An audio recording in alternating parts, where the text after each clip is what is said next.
नमस्ते विद्यार्थियों, आज हम पढ़ते हैं अलंकार का आखिरी वेद जो हमारे सिलेबस में है, मानवीकरण अलंकार। मानवीकरण अलंकार कहते किसे हैं, मानवीकरण अलंकार की क्या परिभाषा होती है, वह मानवीकरण अलंकार के उदाहरण हम आज की कक्षा में पढ़ेंगे।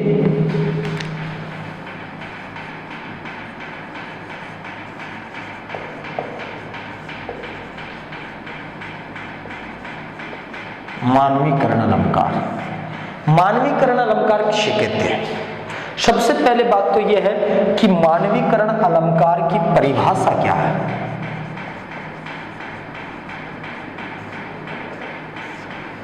परिभाषा, मानवीकरण अलंकार की परिभाषा है कि जब किसी जड़ पदार्थ और प्रकृति के अंगों, प्रकृति के अंग कौन कौन से हो सकते हैं, जैसे नदी, पर्वत, झरना, पेड़, बादल,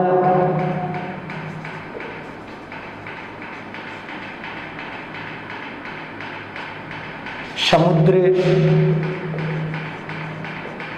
जड़ पदार्थ जैसे घड़ा, जैसे चारपाई, ऐसे जो भी जड़ पदार्थ हैं जो हिलते नहीं हो, चलते नहीं हो, या प्रकृति के जो अंग हैं उनका, जड़ पदार्थ या प्रकृति के अंगों को, इन सब को मनुष्य की तरह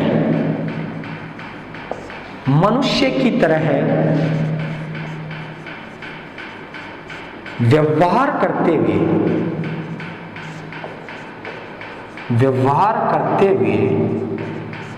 दिखाया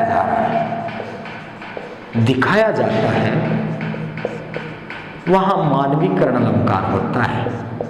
वहां मानवीकरण अलंकार होता है।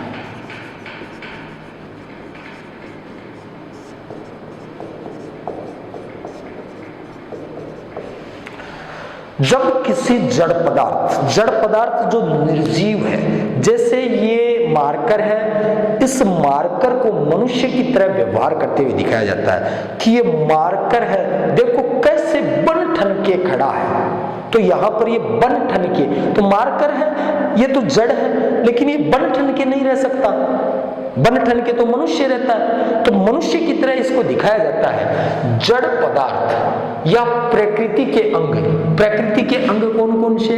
नदी, पर्वत, झरना, पेड़, बादल, समुद्र, ये क्या है? प्रकृति के अंग है। जैसे घड़ा, चारपाई, ये क्या है? जड़ पदार्थ है। इनको मनुष्य की तरह व्यवहार करते हुए, जिस तरह से मनुष्य व्यवहार करते हैं, सूंघते हैं, खेलते हैं, हंसते हैं, उनकी तरह है, मनुष्य की तरह जो व्यवहार करते हुए इन जड़ पदार्थों या प्रकृति के अंगों को दर्शाया जाता है, वहां पर कौन सा अलंकार होता है? मानवीकरण अलंकार होता है। उदाहरण देखते हैं। उदाहरण के लिए देखिए तो जैसे कि बादल आए बन ठन के, बादल आए बन ठन के, तो बादल आए बन ठन के, बादल आए हैं बन ठन के यानी सज संवर के बादल आ सकते हैं क्या? बादल है जो प्रकृति का अंग है। बादल एक क्या है? प्रकृति का अंग है। वो सजना संवरने का काम कर सकता है क्या? नहीं। लेकिन जब कविता में या किसी गद्य में, चाहे गद्य में हो चाहे किसी कविता में हो, किसी कविता में या किसी गद्य में जड़ पदार्थों, प्रकृति के अंगों को मनुष्य की तरह व्यवहार करते हुए प्रदर्शित किया जाता है, वहां पर अलंकार होता है मानवीकरण। यहाँ प्रकृति का अंग है बादल, इसे मनुष्य की तरह बन ठन कर आने की बात कर रहा है, तो वहां पर अलंकार होता है मानवीकरण। देखते हैं अन्य उदाहरण। मेघमय आसमान से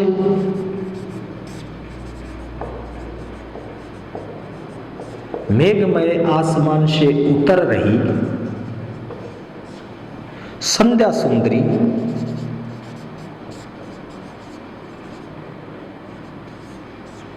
परिषि धीरे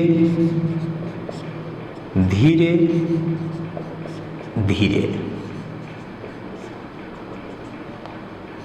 मेघमय आसमान से, चारों तरफ आसमान में मेघ यानी बादल है, तो आसमान कैसा हो रहा है? मेघमय हो रहा है। उस आसमान से संध्या सुंदरी है ना, वो परी जैसी उतर रही है। तो परी जैसी तो कोई स्त्री हो सकती है, परी जैसा जो श्रृंगार है वो किसका बताया है? संध्या सुंदरी का। परी जैसा श्रृंगार, परी क्या है? मनुष्य का रूप है, तो परी तो मनुष्य का रूप है, कोई स्त्री है वो परी जैसी सजी हुई है, संवरी हुई है, वैसे किसको? संध्या सुंदरी। और उतर रही है जैसे सीढ़ियों से कोई परी उतरती है, धीरे धीरे धीरे अपने कदम नीचे रखती है, वैसे संध्या को एक परी के जैसे व्यवहार करते हुए दिखाया गया है। तो अलंकार कौन सा हुआ? मानवीकरण अलंकार। देखते हैं मानवीकरण अलंकार के एक दो और उदाहरण।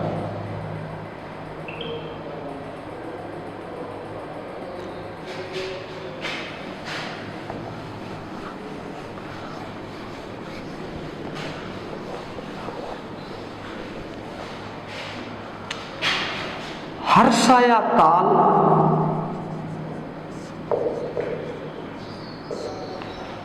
लाया पानी प्रात भर के।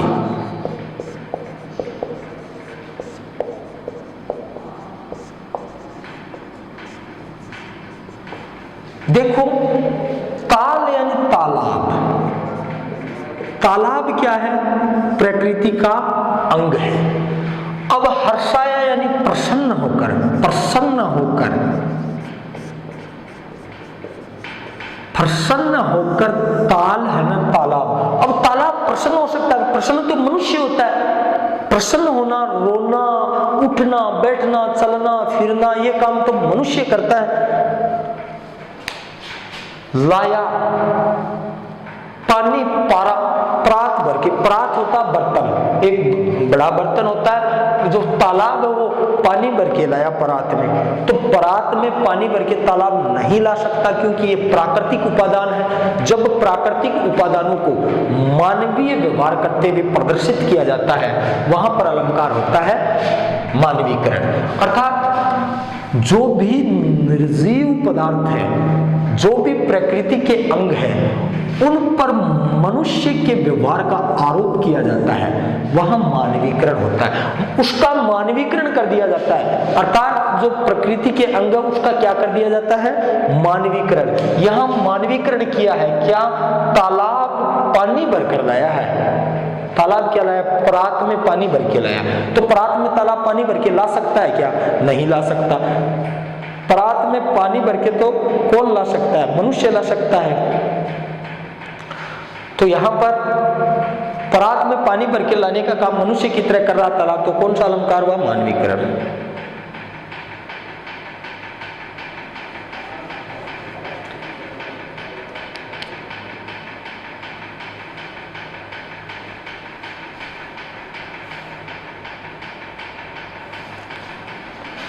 हेम से गेहूं की तरुणाई फूटी।